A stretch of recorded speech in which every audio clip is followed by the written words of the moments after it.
Ang gaganda daw ng play na ginawa ni Coach Darvin Ham laban sa Milwaukee Bucks ayon kay D'Angelo Russell. Tindi ng stats ni D'Lo laban sa Bucks ngayong season. Pero bago yan, good news, Gabe Vincent posibleng maglaro na sa isa sa 6-game road trip ng Lakers. Magandang balita nga po para sa mga Lakers fans dahil ang 5 games pa lang na nakakapaglaro ngayong season na si Gabe Vincent ay posibleng makapaglaro na daw bago matapos ang season dahil ayon sa report ni Dave McMenamin. Kaya wala daw si Gabe Vincent sa laban ng Lakers kanina kontra sa Bucks ay patuloy ito sa ginagawang rehab. At kung magtuloy-tuloy daw ang magandang progress ng injury ni Vincent, posibleng makabalik na daw ito sa 6-game road trip ng Lakers. Matatapos ang 6-game road trip ng team ngayong April 4 kaya wala nang 1 week at posibleng makita na natin si Gabe Vincent na suot ang Lakers jersey.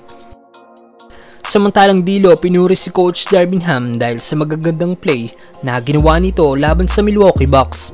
Sa post-game interview ni D'Lo kanina, sinabi nito na sobrang amazing daw ang kanilang coach na si Darvin Ham dahil magaganda daw ang mga play na ginawa nito sa kanila sa huling yugto ng laro. Bibihira nga po na may player ng Lakers ang pumuri sa kanilang head coach.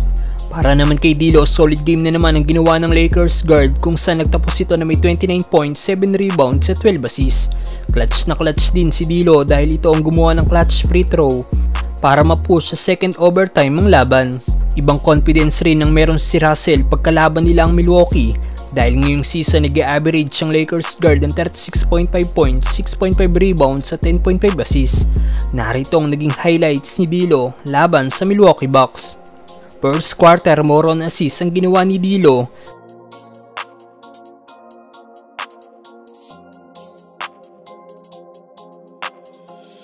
Second quarter na nga po nang magsimula ng umatake ang Lakers guard at tinirahan lang ang guard ng Milwaukee. Pinupunan talaga ni D'Lo ang playmaking ni LBJ at patuloy sa magagandang assist sa Lakers. Third quarter na magsimula na mag-init si D'Lo at tatlong magkakasunod na tres ang pinakawalan sa Milwaukee Bucks.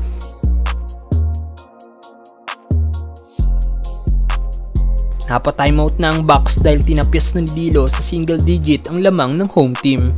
Hindi pa pala tapos si D'Lo dahil pumukol pa ito ng isang tres halfway mark ng third quarter. Dala sa pick naman si Chris Middleton at iniwanan lang ni D'Lo sabay tira ng floater. Maging ang dalawang player ng Bucks ay ginawa lang asintahan sa tres ng Lakers guard. Clutch na clutch rin si D'Lo at naipasok nito ang for the tie free throw na nagdala sa kanila sa second overtime. Assist rin ni D'Lo kay Reeves ang nagbigay exclamation point sa laro para makuha nila ang panalo. The Lakers